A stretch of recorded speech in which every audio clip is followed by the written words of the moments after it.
ஒரு நாள் இந்த பாவ உலகத்துல பாவ காரியங்கள் செய்து கொண்டிருந்தேன். அப்போ ஒரு நாள் என்னுடைய தாய் கூப்பிட்டுட்டு என்கிட்ட சொன்னாங்க, உனக்கு ஒண்ணு தெரியுமா?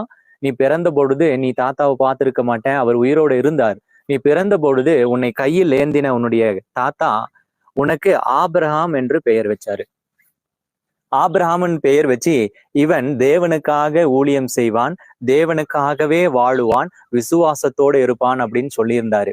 ஆனால் நானும் உன்னுடைய தகப்பனாரும் உனக்கு ரோஷன் அப்படின்னு பேர் வச்சோம், சுமன் அப்படின்னு பேர் வச்சோம். காரணம் என்னன்னா, எனக்கு பிடிச்ச பெயரு, அதனால அந்த நாட்களில உனக்கு வச்சிட்டோம். ஆனா உங்க தாத்தா வச்ச பேரு இது. ஏன்னா உங்க தாத்தா சாதாரண மனிதன் இல்ல, அவர் ஒரு தேவனுக்காகவே வாழ்ந்த ஒரு சுவிசேஷகர்.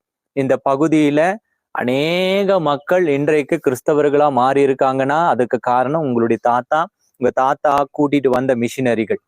அது மாத்திரமல்ல, இன்னொரு விஷயம் சொன்னாரு, சாது செல்லப்பா.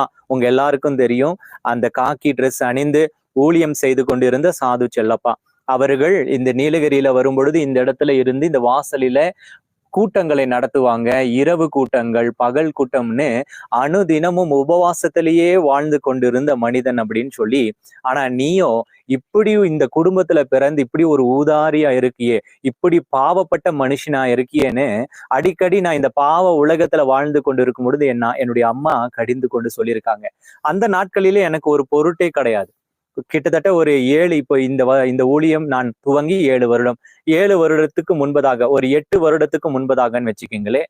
அப்படி ஒரு பாவ வாழ்க்கையில வாழ்ந்து கொண்டு இருந்த என்னை, இதோ அந்த அனாதி தீர்மானம் இருக்கு இல்லையா, அனாதி தீர்மானம் ஏதோ ஒரு வகையில இன்றைக்கு உங்களுடைய கண்களுக்கு முன்பதாக ஒரு ஊழியனாக இங்கு வந்து நிற்க செய்திருக்கிறார் தேவன். ஹல்லேலூயா.